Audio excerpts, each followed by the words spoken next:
Part of the reason that I really loved this movie was because I felt like it was one of a kind in terms of showing women living recognizable lives in the late 60s.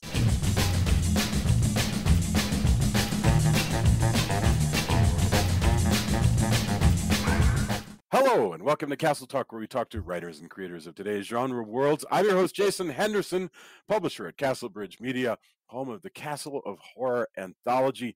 Tonight, we have a special conversation with author Katharine Coldiron on the subject of bad films and purported bad films, and specifically The Valley of the Dolls, a film that has divided audiences since its debut.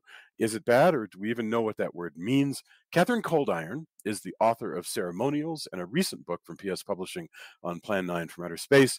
Her work on film has appeared in many online journals, routinely appears for free on Twitter. And can you tell us your Twitter handle? And also, welcome. Thank you. Yes, it's Ferry Frigida, Ferrifrigida. That's easier to search for than it is to spell. And Yes. but I'm following you, and it's always a delight to see whatever you're tweeting about. Just today, you were answering a poll on what television series best represents your own high school experience, and I think you chose My So-Called Life. I did. My So-Called Life was in its first run when I was in, I believe it was my last year of middle school, but it might have been my first year of high school. So, Yeah. even though I really wanted a friend as cool as Rayanne, but, and also, frankly, my parental situation was nothing like Angela's. There was just a lot there about how intense high school is, Yeah. how everything feels like it's the most important thing in the world, and Yeah. it kind of is, because you're just sort of learning how to navigate situations. And so anyway, that's what I felt about that show. And it's great that I was able to say that, because it segues neatly into melodrama. Yes. Yes, absolutely. Yeah, and it's funny you would mention that, because I was thinking about Valley of the Dolls, and I'm going to talk in a second about what that movie is. But it's interesting to me that Valley of the Dolls covers young women in that period right after school, right after Mhm. high school, really, when they're going into or after college, when they're going into careers.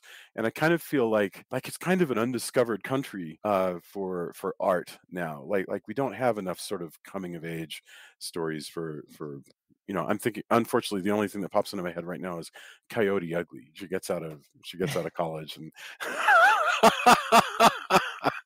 but okay, Valley of the No Dolls comment. is a well, it's a 1967 film directed by Mark Robson that follows three women as they navigate the entertainment industry. I wanted to talk to you about this because you did so much great writing on Plan 9 from Outer Space, and you tweeted, "Hey, I watched Valley of the Dolls, and I don't I I can't tell if this is bad or not."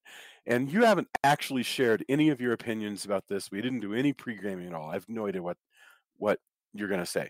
So tell me, and for the listener who might possibly be listening to this and hasn't seen Valley of the Dolls, feel free to give any information that you want. But what caused you to ask that question? Is this a bad movie?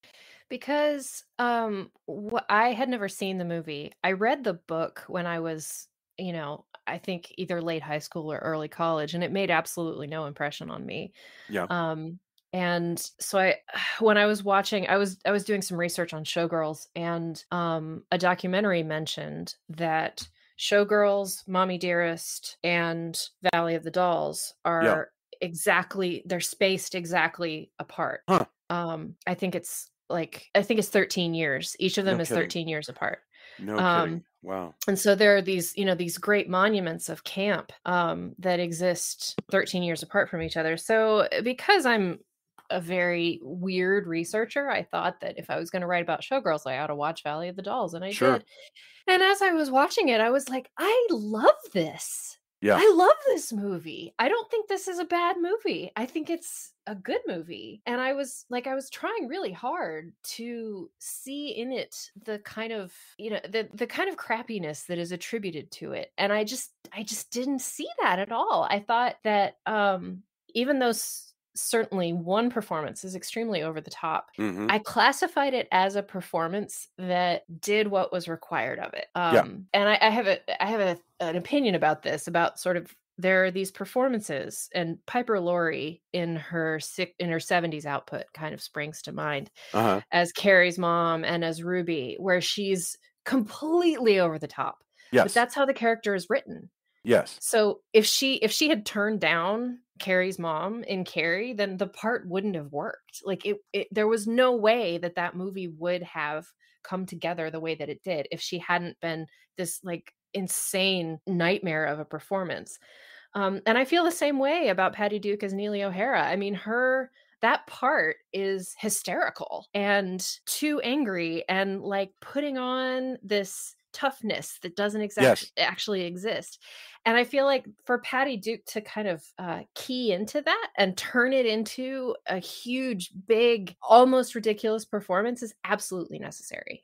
Well, and you mentioned so there's three girls. You've got Patty Duke, who is Yeah. playing just obviously Judy Garland. Yes. And this There's was no this was question very, about it. very clear that Jacqueline Suzanne said, I want to do the Judy Garland story in here.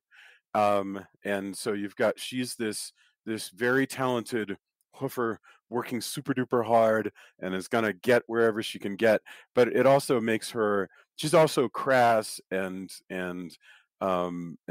presumably working class and she needs all these elocution lessons and stuff.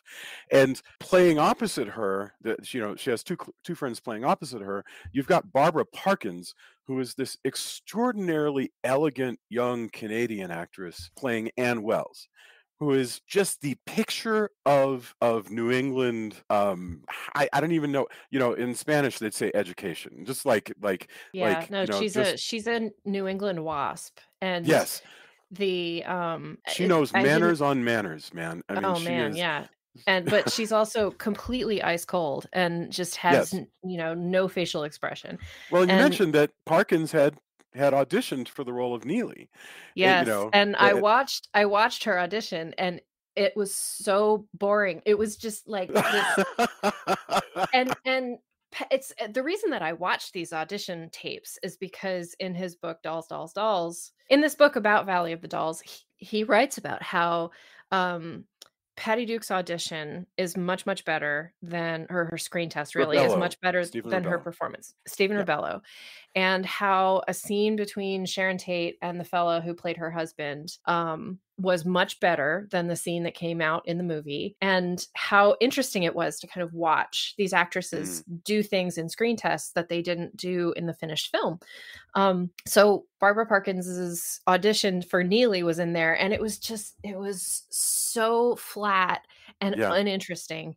And Patty Duke's audition or her screen test, I keep saying that, is not as fiery and insane as her performance in the film, and it shows her as an extraordinary actress. Yeah. She's it's very natural. She makes all these interesting moves. She does this stuff with her face that shows what she's thinking, Yes. whereas in the movie it's just all turned up to 11. Yes. Yeah, I was amazed though, because I went and watched it after you mentioned it, and Patty Duke's audition. You're right. There are subtleties that are not in the movie, but on the other hand, I say audition too. It's the same thing. Anyway, her screen test for Neely though indicates understandings of the character and places she wants to go with the character already in place. That's sort Yeah. of amazing to me. Whereas Barbara Parkins, what's funny to me about Barbara Parkins is that Barbara Parkins played the mean hussy Betty Yeah. on The Peyton cat on Place. hot tin roof of Peyton She Place. is she's a horrible character, and it's so funny it's almost as though when she's auditioning for Neely, she's already in the character of Anne. She's already like transitioned over to this. I find it interesting that Patty Duke's character of Neely is one of the few characters. Actually, the characters talk about one another a lot. But Neely critiques Anne very well at one point where she says something like that Anne got everything she got because of high cheekbones and class, Yeah, and which is true. one, And I mean, yeah, I feel like it's really hard to talk about certain aspects of the movie without talking about the book, and it's easy to talk about other aspects without talking Yes. about, But but this one in it's fair for particular. you to talk about the book. The book's by Yeah. Jacqueline Well, Suzanne and came out just about a year or so before the movie did. So go ahead. it was a huge blockbuster, and much like the movie, it was derided critically, and it sold a gajillion Hmm. tickets slash copies. But in this case, like, it's very plain that Jacqueline Suzanne was writing Anne as her idealized self. And so in the book, everything just goes well for Anne. She Yeah. has money. Her mom, who she didn't like, dies, but her aunt, who she does like, doesn't die. She, she just is sitting in an office and someone walks up and offers her a very lucrative modeling contract because that's Yes. how models happen. And, Yes. it's just everything just works out for Anne. La la Yes. la. And I feel like that carries over into the movie a lot where she just has everything go her way. Yes. And that's part of why she's such a non-interesting character. But one of the things I noticed as I was rewatching the movie was that almost all of her costumes are brown. Mm. And that's just so much the character. Like, she is beige all the way through, but she's pretty. She's pretty, and I mean, and I wonder if I bring something different to it as a heterosexual man watching it versus anybody else watching it, because I'm like, oh, she's very pretty, and so you credit Anne with a lot just by looking great in those outfits. Yeah. She looks fantastic in a hat. She really.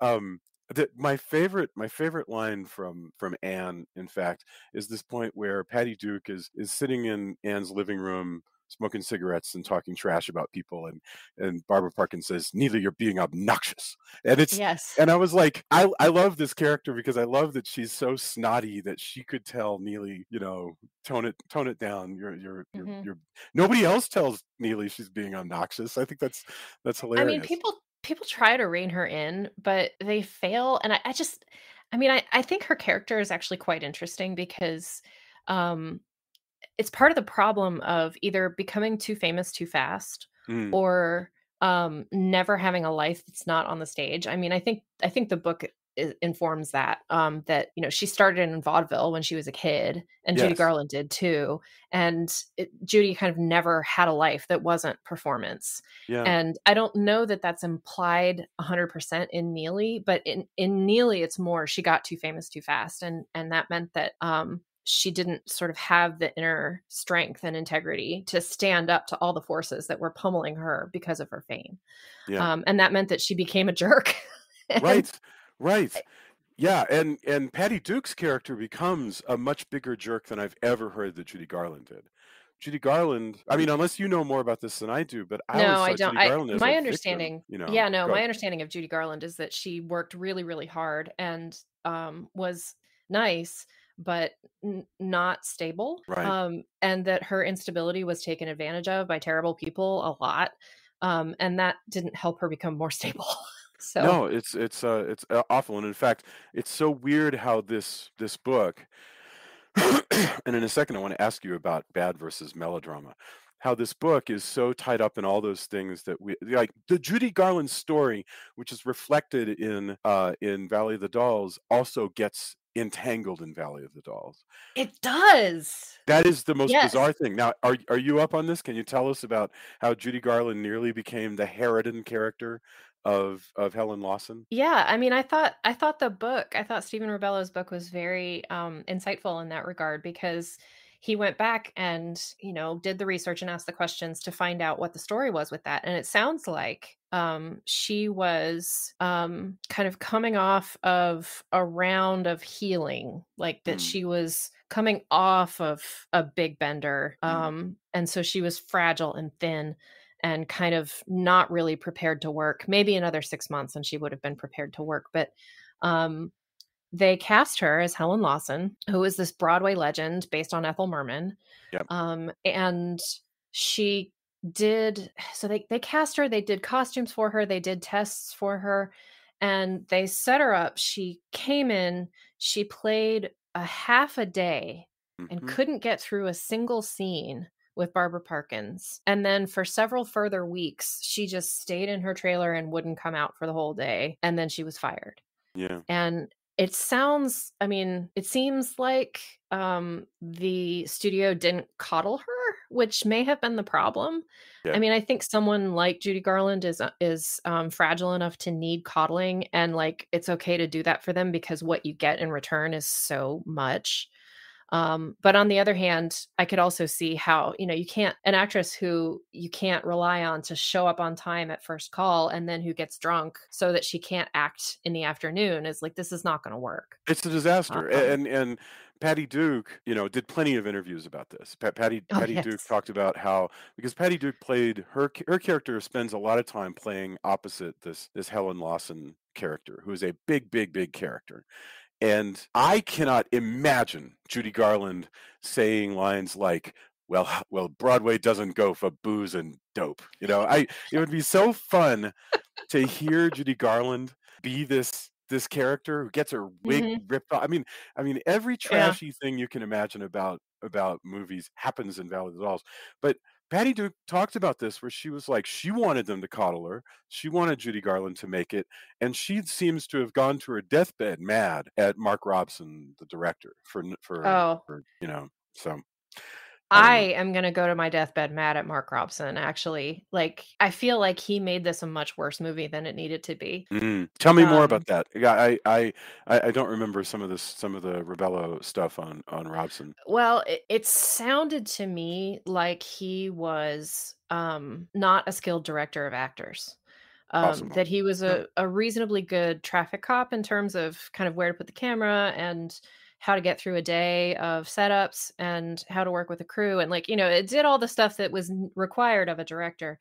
I He's a think he killer was a editor, mis by the way. This is the guy who Yeah. edited Cat People, I Walked with a Zombie. Mhm. He directed Earthquake, which is not a good movie, No. but It's not a well-directed movie either, frankly, but I but he think made that Peyton Place, which is a hell of a movie. You Mhm. know, I if you like Um melodrama, Well, yeah, I'm not a fan of Peyton Place the movie, actually. I loved the book, and I wanna talk about melodrama later, but, yeah. I have the sense that he was not interested in getting good performances out of actors, particularly out of women, Mhm. because he was Rebello described that he was repeatedly just very nasty to Sharon Tate, Mm. just really bad to her, and she never stood up to him because she was too nice a person.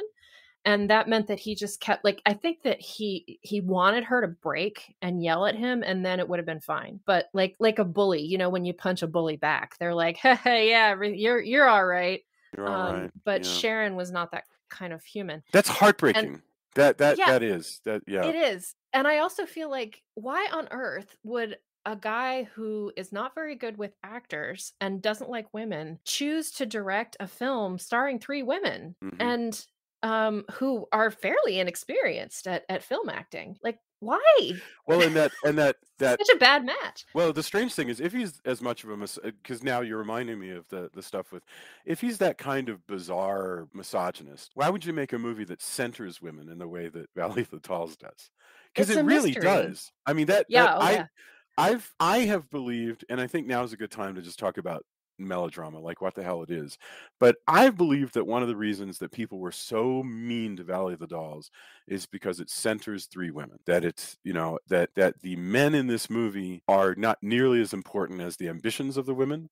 You know, there's a million exceptions you can come up with. I mean, Lion Burr, the women make their own choice. Everybody's mad that Anne in the movie makes the choice that Lion is not worth losing any sleep over anymore.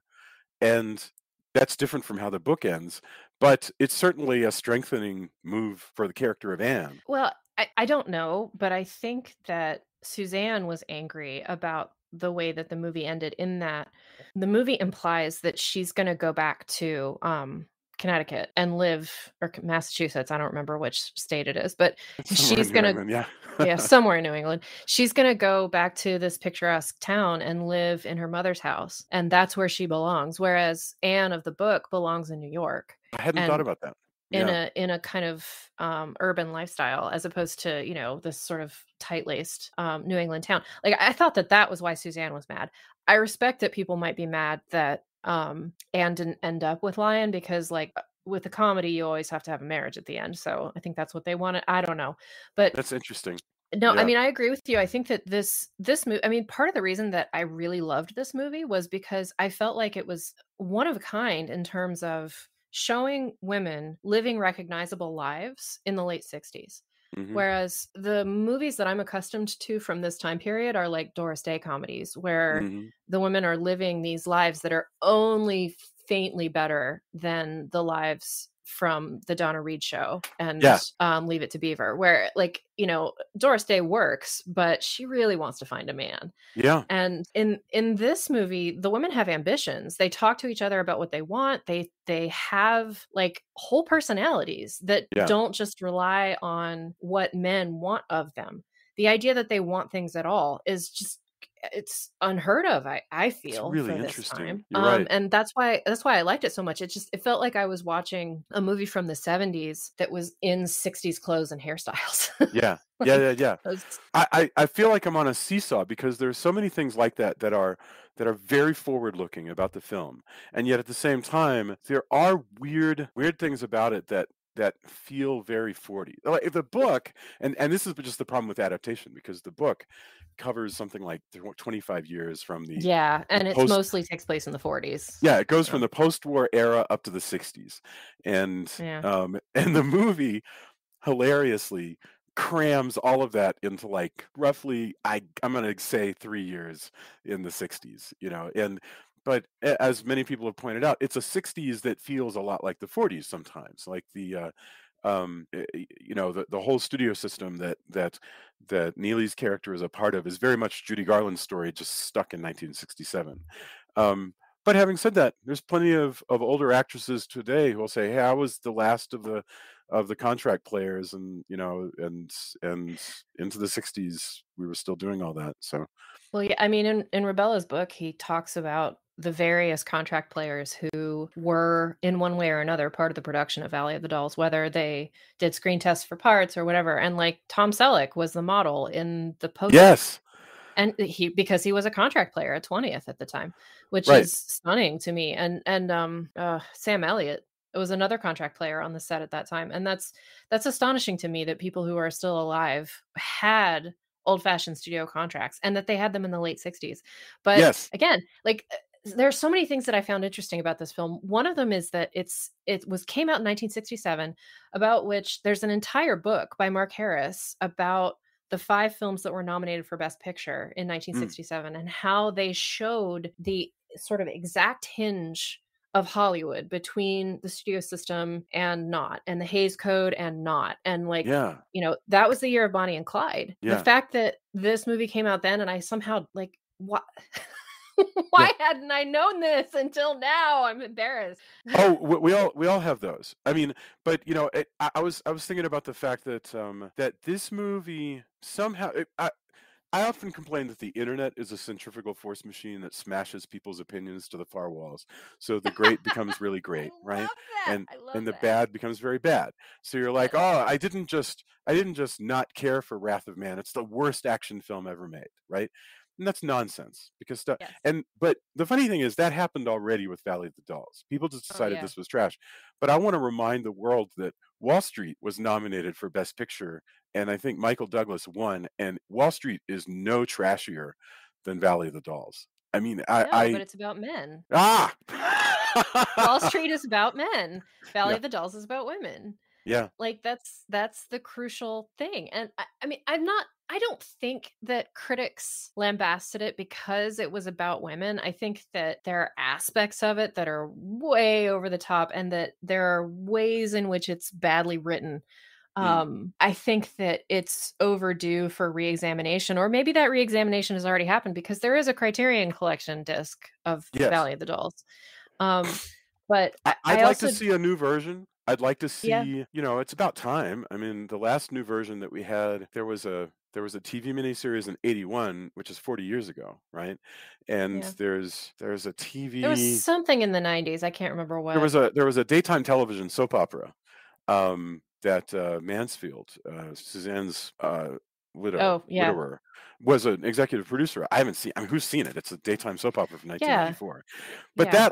that's 28 years ago. So we're Well, I due read for a new on Valley of Dolls. I read on Wikipedia that they're developing a show for HBO Max right now, but that to me No. means that yeah, that's what I read, that it'll be like a prestige series, and that's not what I'm interested in. I mean, I don't think that you can make quality entertainment out of a trashy ass book. Like I just and I also don't think it's necessary. Yeah. Well, Also I'm perfectly fine with this movie being a kind of monument to 1967, which was such a weird year culturally.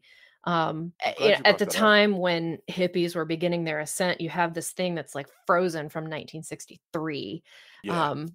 But yet at the same time, it has all of this, not empowerment exactly, but all of this centering of women and their desires and their interests. Well, that's because, Um, if I can guess, that's because Jacqueline Suzanne was an actual human being who knew that women in the 40s had sex. You know, yeah. that you could be trashy and it's a big ass book. Trashy though it is, it's a big ass book, and only you can stuff only so much of it into a 2-hour movie.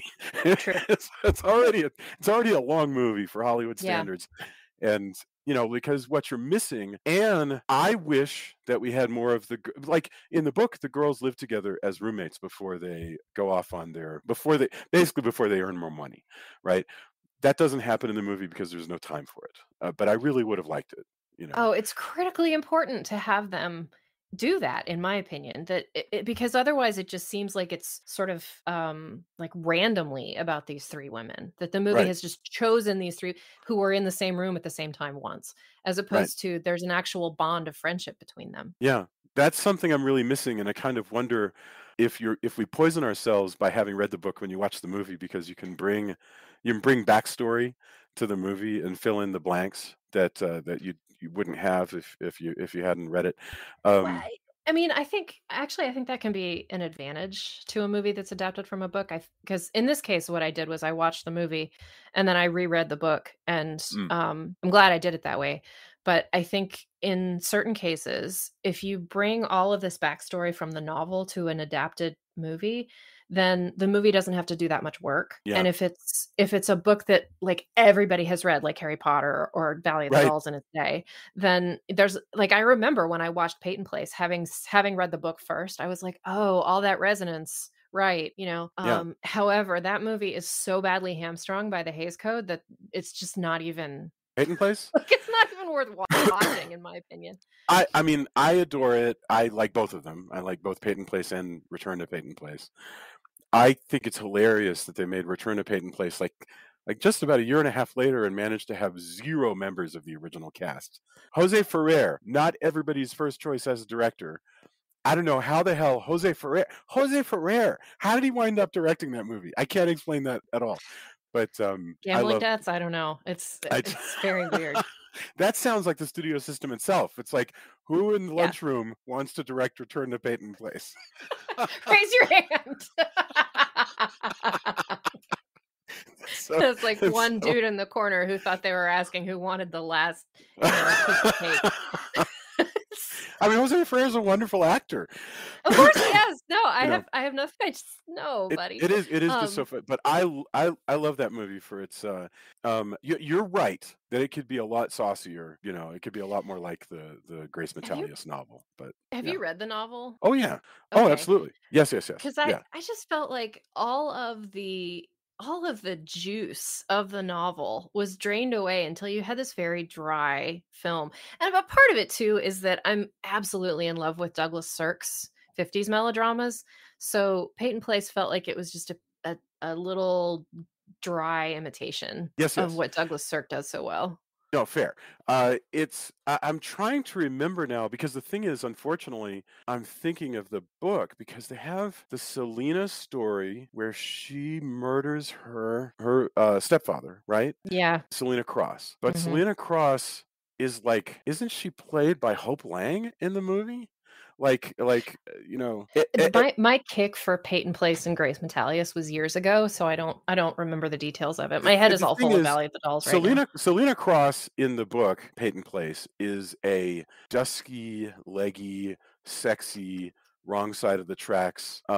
She's like a sort of like a Romani character, that Mhm. sort of is just bewitching everybody in the town. None of that. Hope Lang is a wonderful person, but none of that comes across in the very blonde, very dry Hope Lang. But whatever. Back to Valley of the Dolls. They probably chose Mark Robson to direct this because he directed Peyton Place. I'm gonna I bet. think that, and also, I mean, he had probably I remember that he directed some other movies that were profitable enough, and Sure. they needed a guy who would not, I mean, if Garland was already in play by the time they were selecting a director, they needed someone low drama, Yeah. and, like, you don't get Frankenheimer for Judy Right. Garland, like, that's a bad mistake. So, and, I'm thinking about who else was around at the time, and it was sort of a moment when, the traffic cops of the '50s were still directing films, but kind of didn't have it in them, and we Yeah. we weren't yet seeing the wave of the early '70s directors, so, like, there's just not a lot to choose from. No, you're totally right. It's funny you had mentioned like 70s directors, and I was amazed watching the documentaries about this movie that, like the Village Voice guy, Michael Musto, could just rattle off the names of the characters in Peyton Place. I mean, sorry, in Valley of the Dolls. The way that one could rattle off Travis Bickle from Taxi Driver, Yeah. you know? And I was thinking, a movie that is universally despised doesn't still have people, 50 years later knowing the main characters off the top of their head. That's that's really, it is Yep. really funny how that works. But I want to get to this question of bad versus melodrama, versus trash. Yeah. Because what I said, Yeah. and you can tell me if this is wrong, because I think it might be wrong. Melodrama might. I said movie's not bad; it's trashy, and by trashy I mean it's just big, over the top. Everybody's extreme. Everything that can possibly happen happens to everybody within this 2 hours. But I think actually that's not trashy. That's melodrama, is what that is. Okay.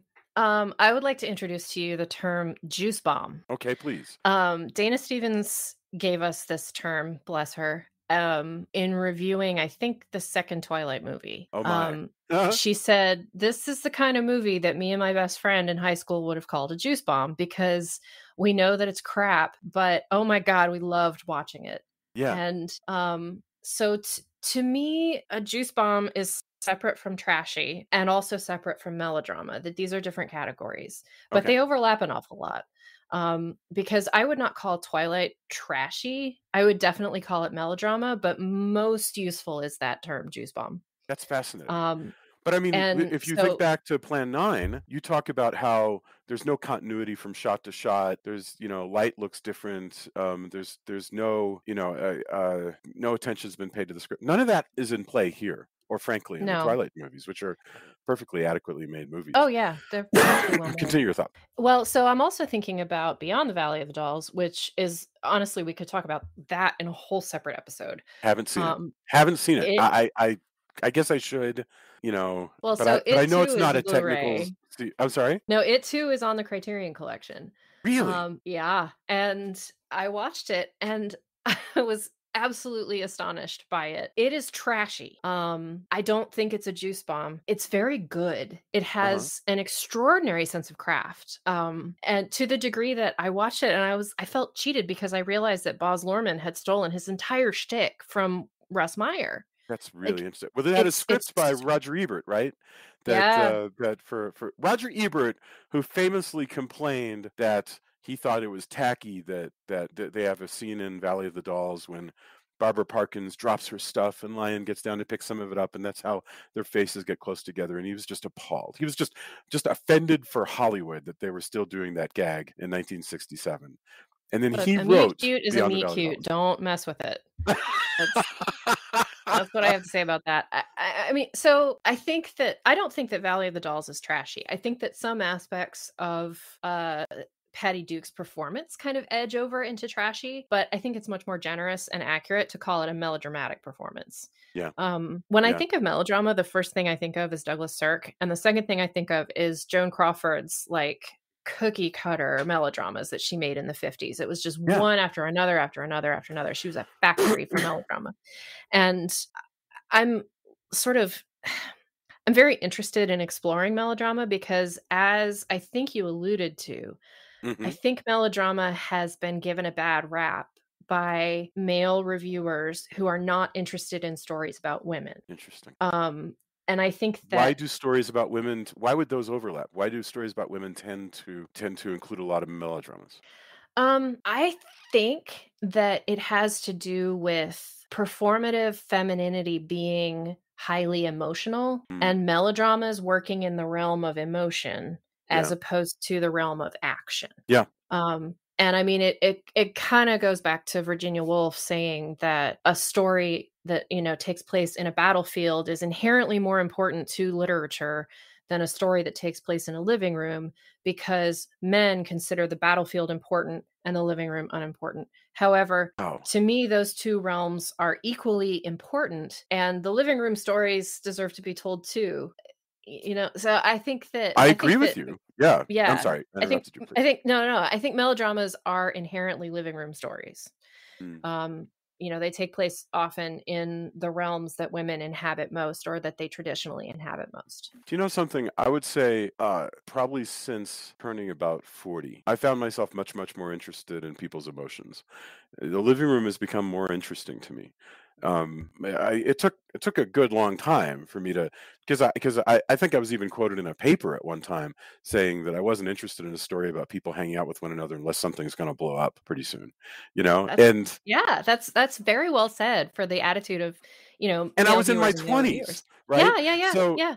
but eventually, and I don't know if this is because as we get older we lose testosterone, and so there's like suddenly an interest in like other people and their opinions. I don't know. I couldn't tell you. But but suddenly all of that stuff sort of opened up, and so I'm catching up to it now. But yeah, I don't even know if there's much more to say about that other than I think you're exactly right. I think that that's what's going on. This was about three women basically having emotional fights with one another, and And with the and world. yeah, and critics thought that was trashy. They thought that was uninteresting and Yeah, unworthy of their attention. Um, which is that just a shame. And I yeah. agree. Yeah. Yeah. Well, and that's why I wish that people would just sort of try different stuff and see.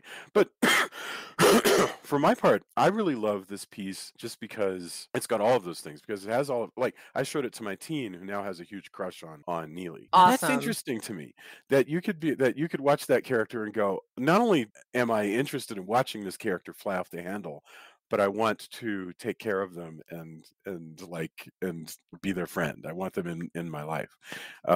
Whereas I agree with Anne that I think Neely is being obnoxious half the time, Oh, see, the more I watch, I think I've now watched it 3 times just to prepare for this conversation, and the more I watched Valley of the Dolls, the more I liked Neely, and I really was so happy that she continued to yell and scream at everyone around her because she wanted to be treated the way that she felt she deserved. yeah, And the way that she the being treated that way, I think she thinks she deserves too much. yeah, However, for her to yell and scream is very unladylike. yeah, And all I have to say about that is freaking good for her. Like, yes. get angry. Don't be a lady, demand what you deserve. Yeah. Well, I love the sort of and this is a cliche, but the sort of nice guy PR rep dude that she marries and brings with her. Mel, oh, poor Mel is Mel. Martin Milner. Martin Milner, who famously played just a million nice guys until he died. He died not long ago, but he's the star of Route 66, and he was always the clean cut, freckle faced boy, who knows enough to wear a sport coat to dinner, and I love listening to him actually sound like a very real person to me when Anne, who again we know from the book is a friend of Neely, she's just coming over in the movie, and he just sort of is exasperated. He says she's changed. I can't explain anything about how my wife is behaving, and that's great. I love that stuff. By the way, I love how much this movie, again, 2 hours long, how much this movie consists of either histrionics or people just wandering over to one another's pad just to hang out, you Well, know? again, that's why I loved it because I found it realistic to life. There's a moment when Anne and Lion, which who names a character Lion, honestly? Um when they go to her house, and it's in the middle of the movie just before he breaks up with her for the first time. Yeah. They're at her house and they're roasting chestnuts over the fire, They're and literally roasting she chestnuts they're on an literally open roasting fire. chestnuts. But I am, having lived in New England, I'm here to tell you that they do that corny stuff. Like, they go apple picking in the fall. They actually do.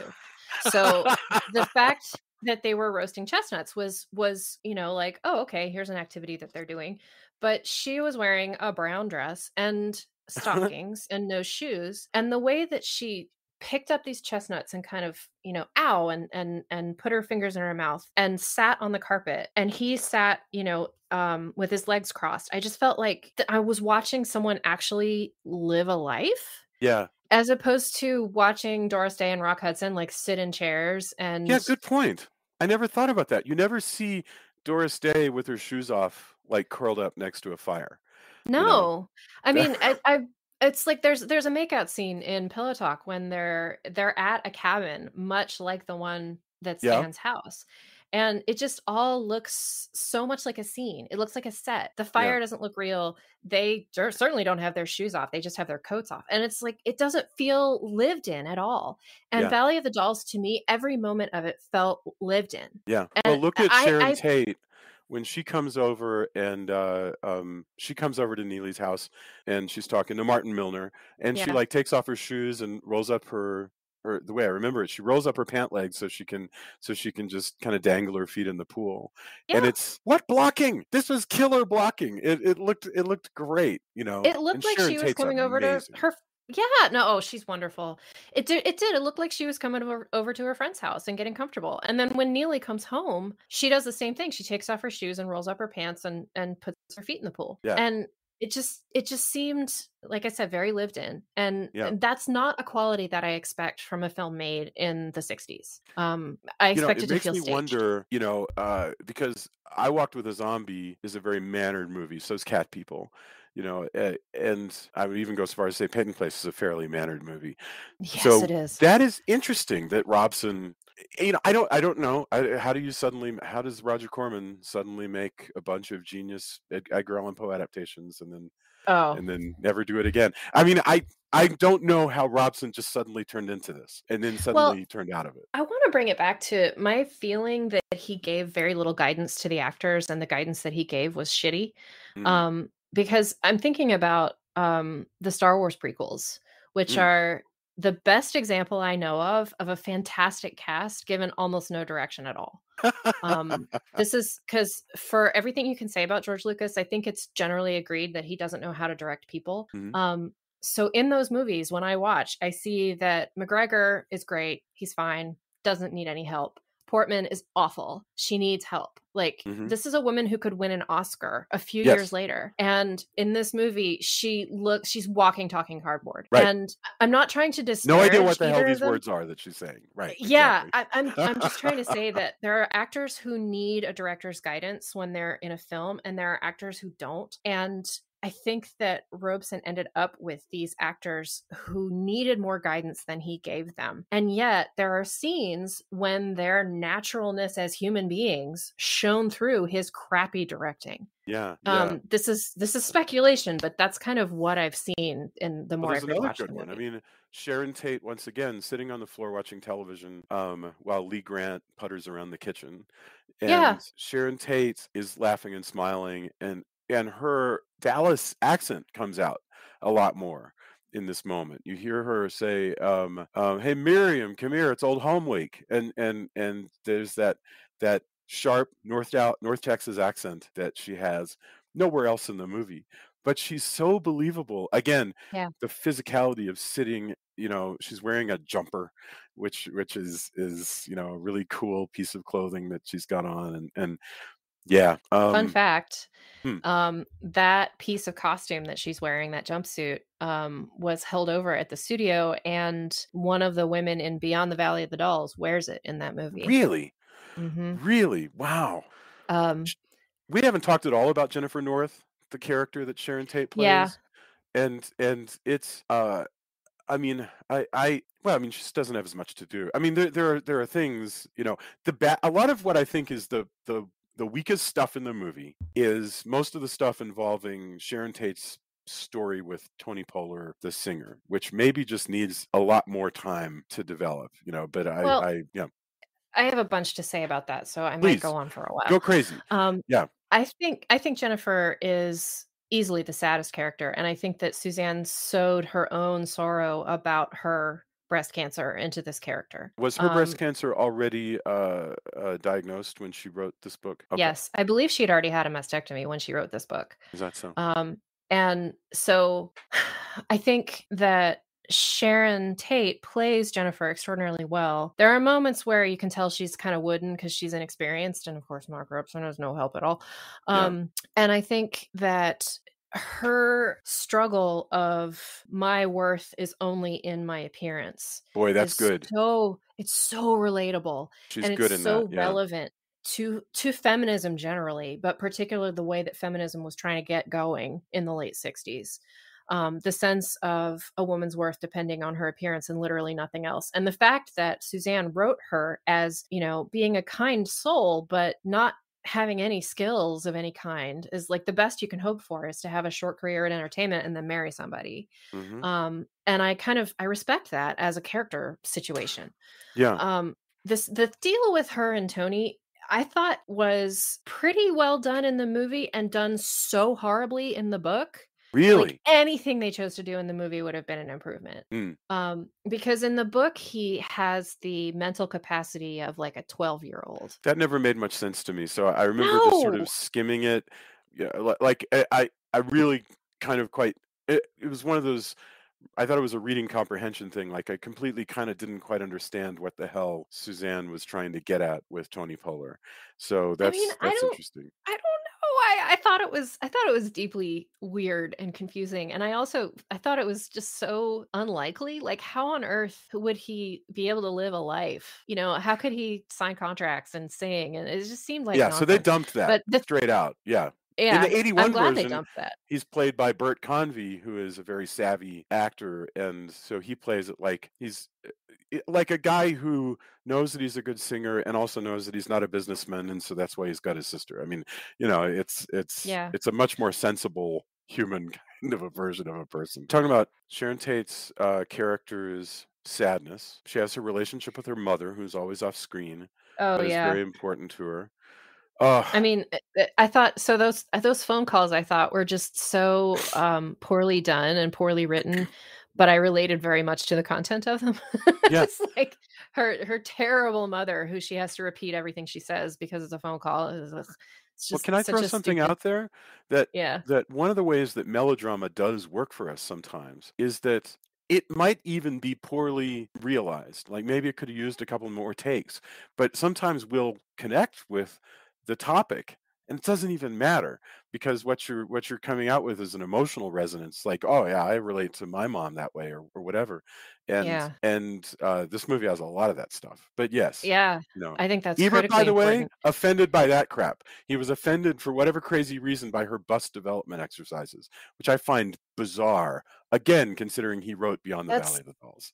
I Yes, and the I thought when I watched it today, I thought that bus development scene has gotta go in this conversation because that is so much a moment that no man would ever have written in a novel, and no male screenwriter would have known to write into a movie because that's the kind of thing that men would never see. Like, no, I it's wouldn't. a Yeah, no, I mean that, but that's the sort of "I must increase my bust" thing is like that's a staple of being a young woman, how and interesting. Yeah, like it's the Judy Blume novels, you can't. I appreciated that the value of adding that moment into the movie how interesting. because and I wonder if the thing that Ebert objected to is what a very deeply private and deeply female moment that is. It might have been because I remember he was also deeply offended by the nudity of Isabella Rossellini in Blue Velvet because he was embarrassed for her. He said, because her character is stoned and angry and flopping all over the place, and he was just you could tell that Ebert, for whatever reason, took it very personally. He felt like this was embarrassing for Isabella Rossellini. I, I have That is no wisdom for that. completely infuriating and not at all surprising. I have a low opinion of Roger Ebert, I'll be honest. But yeah, I really enjoyed his essays. I thought he was an excellent writer. I really did, But I I mean, think you don't he's a have good to agree writer. with him, yeah. Yeah. um, Um, is there anything that we're missing? I'm trying to think because I have notes here. I think what do people, if you say Valley of the Dolls to people, they don't remember Sharon Tate sitting by the pool. What they remember is Patty Duke ripping off Helen Lawson's wig. Helen Lawson, who is played Susan Hayward Susan Hayward. plays Helen Yeah. Lawson. Yeah. Um, they have this famous cat fight in a bathroom, in a huge Hollywood bathroom with an attendant and everything. And for whatever reason, they're saying nasty things to one another. And Patty Duke rips Helen Lawson's perfect red wig off her head, and then tries to flush it down the toilet and all of this stuff. And it strikes me that is that another example of what you're talking about, of the femaleness of the action, of the action being personal and body and I don't even know what the word is. I mean that male spaces don't involve this. We don't rip Yeah. toupees off one another's head. Yes, I completely agree. I think that's exactly right. And I think I did not, I mean, the first time I saw this movie, I saw it cold, Hmm. lo those many days ago. And I didn't think that this scene was anything to make fun of particularly. Like, I just Hmm. thought, "Oh, it's a cat fight in a bathroom." Like, where else would you have a cat fight? Not in Right. public. And the ripping off of the wig is so symbolic to me Hmm. because what's under there is perfectly fine gray hair, but Yeah. the gray hair ages her. And Yes. once you're old, you're of no value in the entertainment industry if you're a woman. So for her to rip off that wig is not just a vanity thing, it's also like a matter of survival. Hmm. One thing I really love about that scene is that the code meant that you couldn't show toilets. Oh, So the shot is like above the waist and you never see the toilet, although you hear it and you see that the wig is wet. yeah. How And interesting. I thought that was I never hilarious thought that about that. they Wow. staged the scene to include a toilet situation, but you can't show the toilet, so it's not in there. Wow, that's fascinating. Yeah, I mean, that's there was something I was going to ask you because you can place things in history a little bit better than I can. When I think about that scene in the 1981 version, which I have seen, when Gene Simmons gets her wig ripped off, it's totally different. This is 1981, so it's only like what is that, like 14 or 15 years later, right? And in that version, Gene Simmons has excellent white hair underneath, and so she does the same thing. She marches out, and then they have follow-up scenes where she's winning new awards because she's embraced having white hair, and it's opened up new roles for her. They have a What? whole yes. So That is so not true to oh, Suzanne would be so angry about that. That's awful. but but that's what they did in the 1981 version. I mean, and so I just thought that was I don't know if the choices that those make have anything to do with what's going on in Hollywood between 67 and 81, but that is the choice that they Uh, made. I don't know. I'm gonna say no. I'm gonna say that the 67 Valley was written by women screenwriters and the 81 was not. That's what I'll guess. Because I mean that I would laugh you out of the room if you wrote me a scene like that where I That's win really an funny. award because I have gray hair. Come on, no way. Not No. and that's 81. So we're not even Yeah. talking about like yeah. Although it's interesting to me in the movie, in the 67 Valley of the Dolls, which is one we're discussing, after that scene is when you have the scene with Susan Hayward as Helen Lawson with her various, her lawyer and whoever, and Mhm. she is talking up Neely. It's the wildest thing where she says, "Oh yeah, no, Neely's super talented. Her main problem is that she's She doesn't basically have that hardcore, that's she very says, good. and takes a drink. What a Um, wild thing yes. Yeah, yeah, yeah. I yeah, I I love mean, that. that's the other thing. As I was watching this, I thought Susan Hayward's performance is unpleasantly over the top, whereas I think Duke's is much more interesting. But yeah, I mean, I think too, what goes on in those two scenes is you see how women tear each other down Mm. in ways destructive to them both. And then you see Lawson having to acknowledge a peer while at the same time recognizing like she's a huge and she says in that scene that she's going to retire. And so Mm. to me, the fact that she can acknowledge I completely forgot that. Neely is dependent on her not competing with her. Mm. But maybe That's not. interesting. Wow, I completely forgot that that was the point of that scene. Kind of, it's not a very well written scene because you don't, it doesn't, they don't hit that very hard. How interesting.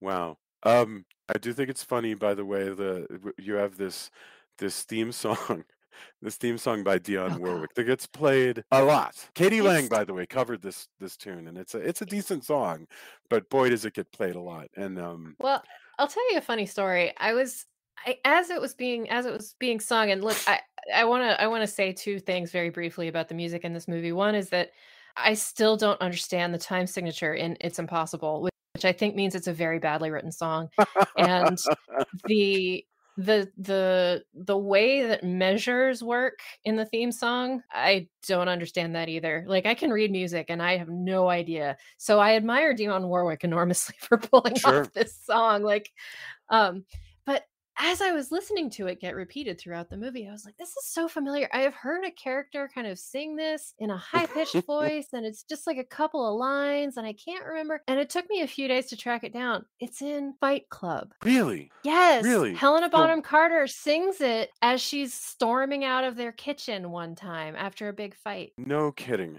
That's Yes. really wild. That's there used to be a very queer off-Broadway review of Valley of the Dolls, and they would do all of these numbers, especially the Impossible song. That's Patty Dukes, right?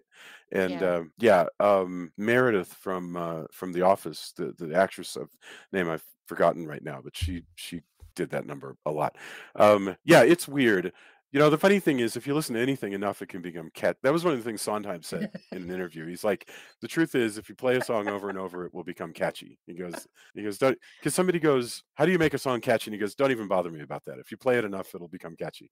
Mm. So that's true. You know, they play Anne's theme or whatever the hell it's called over and over and over again. That's a very 60s thing, because if you watch like The Sterile Yeah. Cuckoo with Liza Minnelli, they play Come Saturday Morning like every 10 minutes or so in Yes. that No, movie. yeah. I didn't even notice it, honestly, that they played it over and over. And part of the reason is because I think that song is interesting because it's unresolved, the way that the melody goes, the same way Mm, that Salisbury Hill by Peter Gabriel is like, yeah, the fact that he uses a 7/7/5, I think, time signature, or 7/6, means that there's like couple of leftover beats as yeah, a yeah. measure. And I feel like that's the thing that the theme song is doing.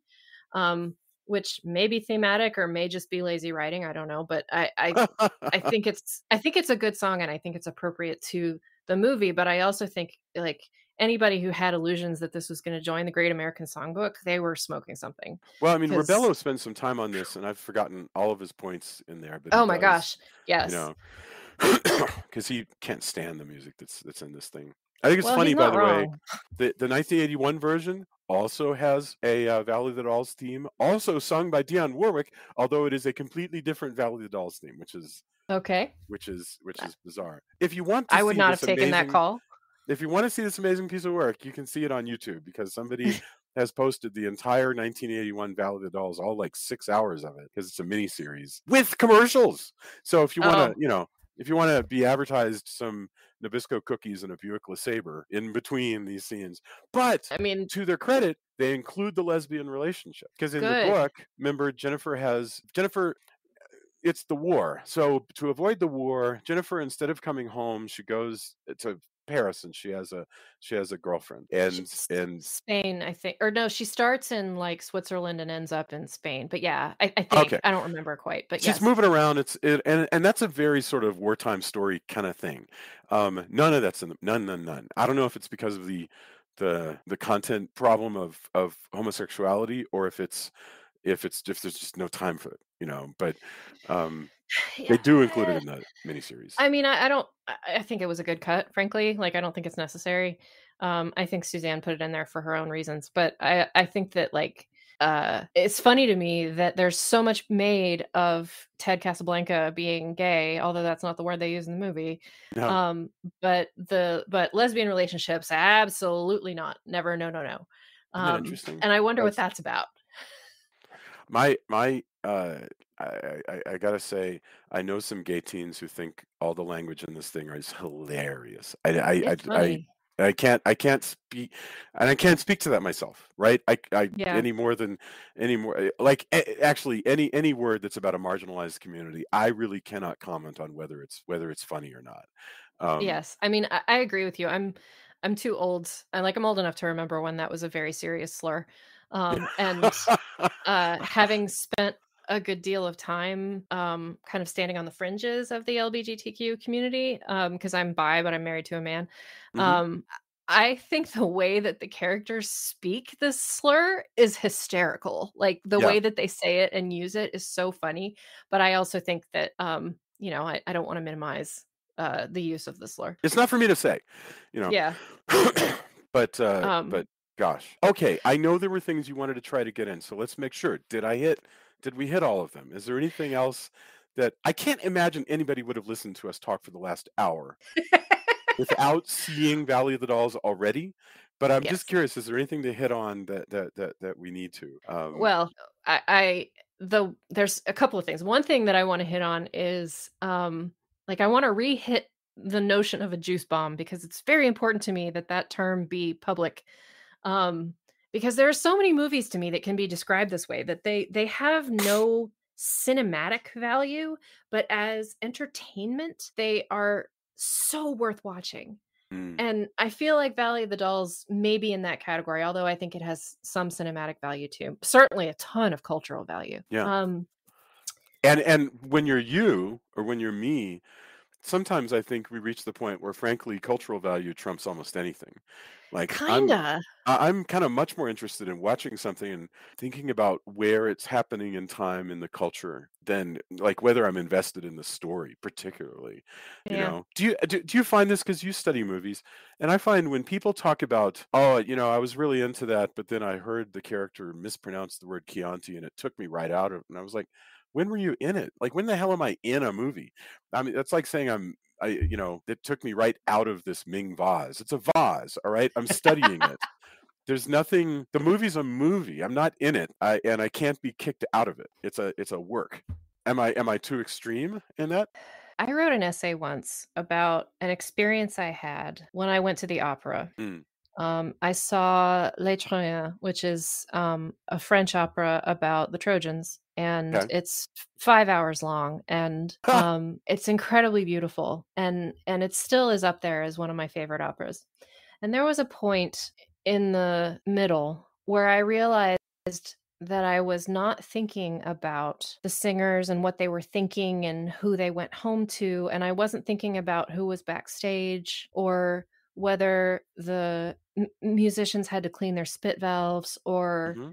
whether it was difficult for the dancers to learn this routine or I wasn't thinking about any of that. I was utterly absorbed in the art. Okay. This was a complete aberration.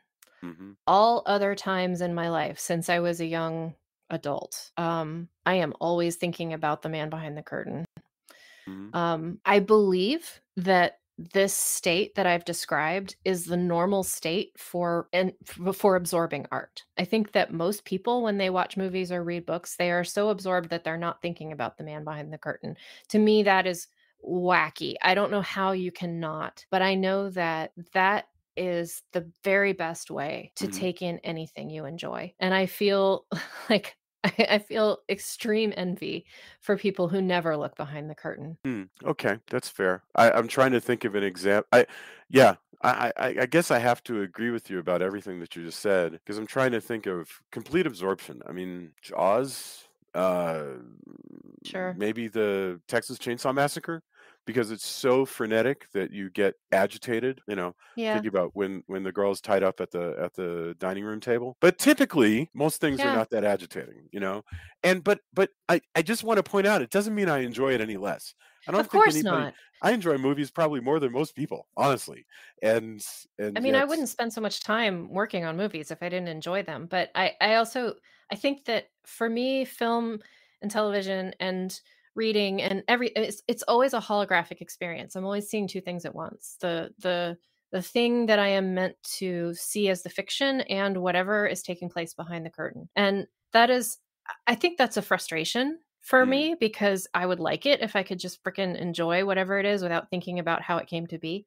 But I also think that that's just a sheer impossibility Mm. for me. And the fact that you have, that you do what you do, I think it's also an impossibility for you. But I think, the sort of normies walking around out there, probably they see everything that way. Like my grandmother, I remember when I was in college, I visited her and I told her that I wanted to be a film director. And she said, "What's that?" And I said, "Oh, it's the person who, makes the movie, like makes the decisions about the movie." And she didn't understand. Like Huh. she received movies as artifacts, not made by people. How And interesting. that seems crazy to me because like, you see the existence of people on the Yeah. screen and they're little, they're not real. Like it's not you're not a child and it's not a puppet show.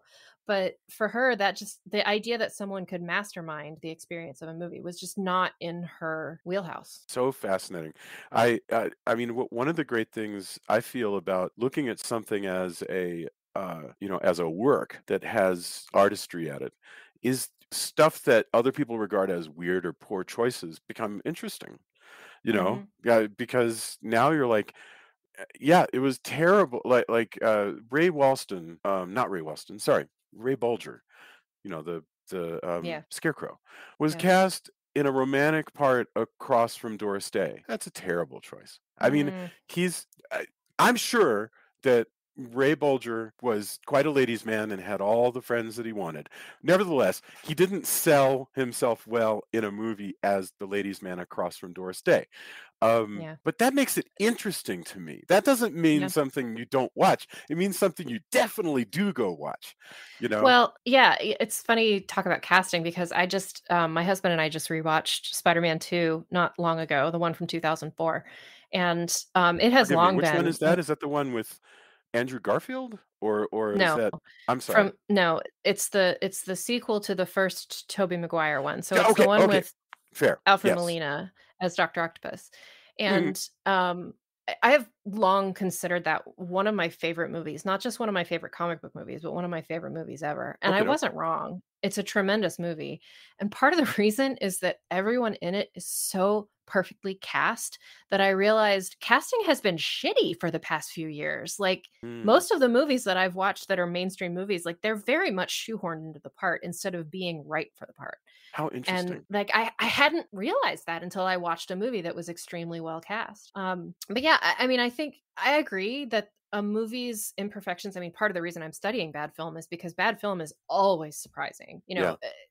Good movies and competent movies are boring as hell because they just make all the right choices, whereas, a movie like Deathbed makes all these weird choices that you don't I see have yet to see coming. Deathbed. No, it's so good. It's so good, Jason.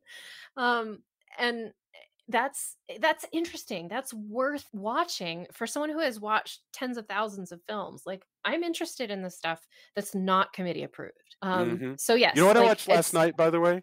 I what? saw Roland Emmerich made a movie in West Uh, Germany called Joey, AKA Making Contact. So this is a movie he did Okay. in, like, 1985, and, it's one of those amazing things where other than that he had learned to visually ape a lot of neat Spielberg shit, like, I don't know, that Spielberg effect where there's a lot of sparkling light and there's smoke, so when you shine a light on somebody's face, the light Mm, is, like, sparkling on their face. mhm, A mhm. lot of that, whole bunch of that, because he had just I'm guessing, he had just seen Poltergeist and like, "Bam, I'm doing that." But this is a movie that has no continuity, no lines that make any sense, no actors that know how to read lines so that they sound like English, no, it is an amazing, amazing amalgam of terrible choices over and over again. A delight. I mean, it's sort of unbelievable because it teaches you something about all of those things that could be done better, you know. Yes. So yes. Now, Yes. I watched this as part of the new MST3K live tour Okay. because they dug this thing up. So if it comes your way, you should watch this because it's mind blowing. It's just Yeah. amazing. That sounds amazing. I'm thinking about like, yeah, movies that make a bunch of bad choices are always like I love that. I love that. Um, Yeah. and I wanted to remark on this is I don't know if you probably know this, but Don Knotts. quite a ladies' man. I know nothing about Don Knotts' life. Nothing. This is true. He was very smooth with women, I'll bet he and was. I'm sure he was. that he was that in life and knew enough not to try and do it in movies, like Ray Bolger, big mistake. You know?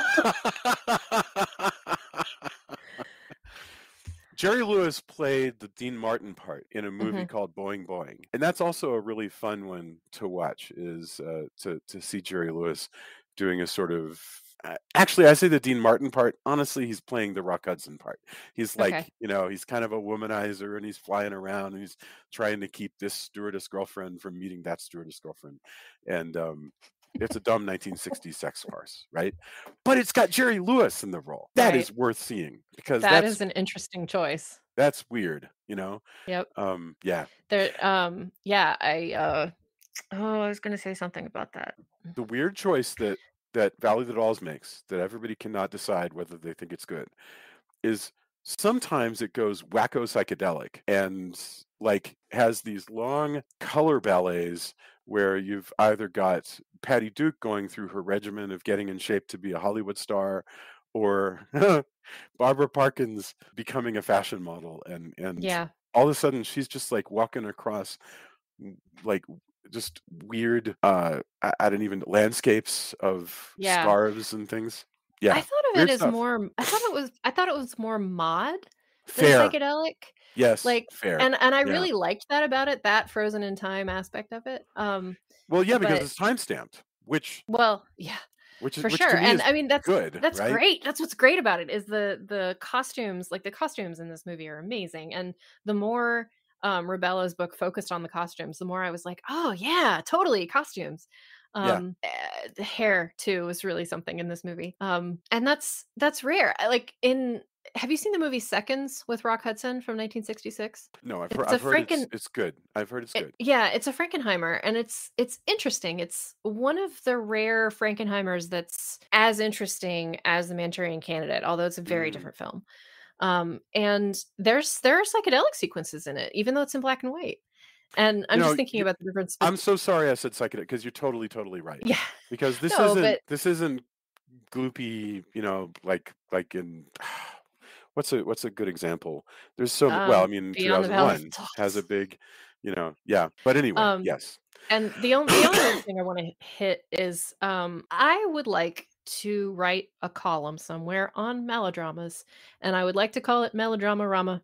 And once a month, I will write about a melodrama. And I feel like this helps to push back against the notion that melodramas are not worth watching. And I'm just going to put that out into the universe on this podcast. Well, you said to watch some Douglas Sirk stuff. Mm. I'm sure that I have in my time, but I can't remember a one. So, what should I go watch if I were going to go watch some Douglas Sirk melodramas? Written on the Wind is the one. It has Bob Stack and Lauren Bacall and Rock Hudson and Dorothy Malone, I believe. And it's it Dorothy Malone, I love her. I I do. think I love her. Yeah. I might be mixing her up with a different Dorothy, but Dorothy Malone, and also from Texas. Just want to point that out. it's got just the most incredible metaphorical shots you can imagine. There's a scene where I don't want to give it away, but Robert Stack gets some very bad news about something related to sex. And he Huh? comes out of the door of this drugstore and he's like, oh no, bad news. And he sees this little boy on a mechanical horse outside, and he's just like rocking on this horse, like fucking rock on this horse in this very sexual way, and the music swells, and it's just it's so good. So start with Written on the Wind and go from there. It is Dorothy Malone. Yes, Dorothy Malone who played. Well, I mean, she was the lead in. She was Connie on Peyton Place, the television series. Yeah, and she was Because in if I'm not mistaken, she's the little sister in The Big Sleep. And oh, is she really? I think Um, again, not sure, but I think so. There are too many women who are, beautiful with great cheekbones in 40s and 50s Great movies. eyes. Dorothy Malone had Yeah. giant eyes. She's also Bob Cummings' love interest in Beach Party, Okay. which I Yeah, know only there's because this I've written extensively about the Beach Party movies. That's that's the only reason. there's this scene at the end of Written on the Wind when Dorothy Malone is fondling an oil rig, a little model of an oil rig. Oh my And God. that's like the shot that Cirque chooses to end the movie, because That's he's great. brilliant. That's delightful. Wow. Okay. Well, good tip. I appreciate that. Maybe this will become my next obsession as soon as I got a I have a tiki book that is due in a couple of months, and I'm so behind on this book. Mm. I mean, I'm so behind on this book, but we'll get there. It's called Hollywood Tiki, and it's basically just a thing about a million different.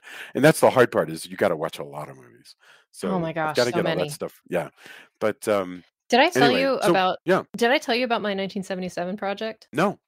And So this is the point where I'm going to ask you, what are you working on? So yes, what's going on? well, this might not be good for the podcast because it's still very vague and in the future, but Hmm. I realized that a bunch of the most interesting movies that I know came out in 1977. So like Eraserhead and Suspiria Huh.